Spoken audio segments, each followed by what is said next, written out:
So in this section 11 video, I'm going to review all the skills. I'm giving you a sample problem. However, I want it to be known that there is nothing new here except the last point. So by section 11, you should already be solid on x-intercepts, y-intercepts, minimum, maximum.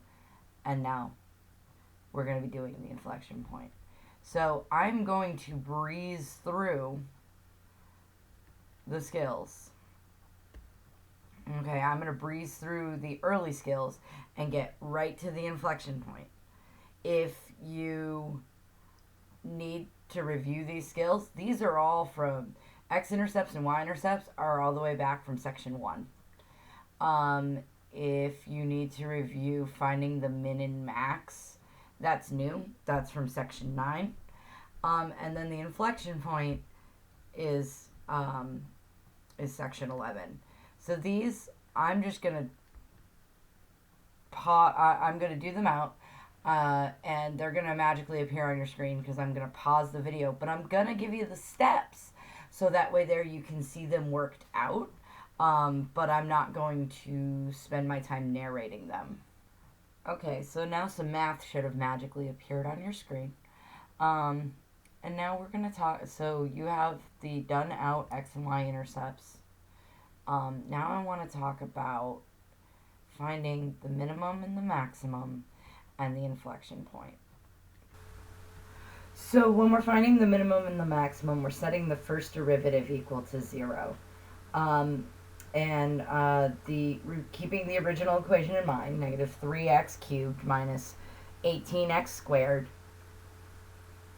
plus 15x. To take the derivative of this, it'll be negative j prime, because I named the original equation j prime. It'll be negative 9x cubed, but I'm writing the wrong thing here.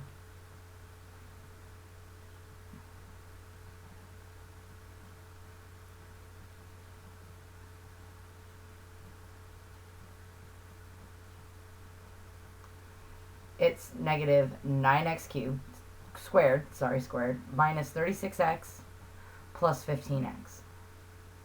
Or just plus 15. And then we need to set that equal to 0. And then solve. So I'm factoring out, at first I'm going to factor out a common factor of 3, and then I realize I can make my life easier by making that a negative 3. So I'm dividing everything here by 3, so that leaves me with negative 3x squared minus 12x plus 5 equals 0. And then I'm going to factor out the negative sign just because I feel like it's not necessary. That switches all the signs to 3x squared minus plus 12x minus 5 equals 0. And I'm going to go ahead now and plug in the 3x squared plus 12x minus 5 equals 0 into the quadratic formula. I divided both sides by negative 3, that's why it went away. So x equals negative 12 plus or minus the square root of 12 squared minus 4 times 3 times negative 5, all divided by 2 times 3. So I simplified the equation and I got x equals negative 4.38 or x equals 0.38. Now I'm going to go ahead and I'm going to put this in the original equation. So I'm going to substitute negative 4.38 for x, and I'm going to substitute 0.38 for x.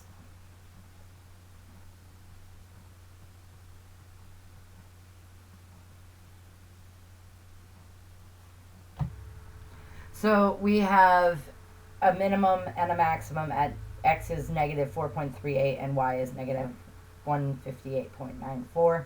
And x is 0.38 and 2.94.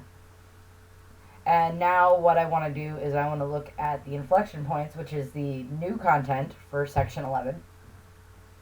So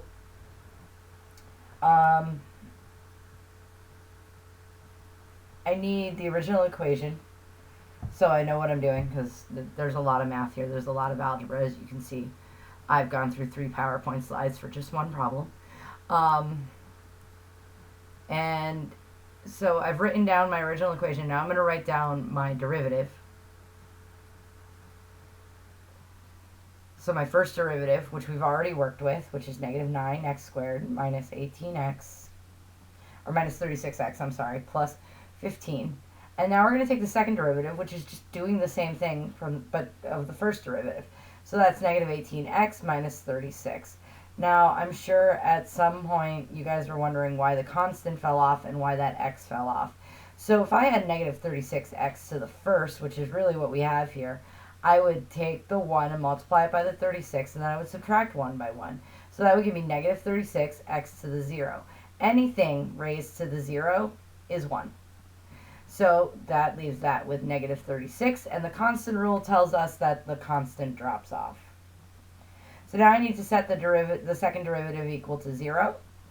Solve that out. That becomes x equals negative 2.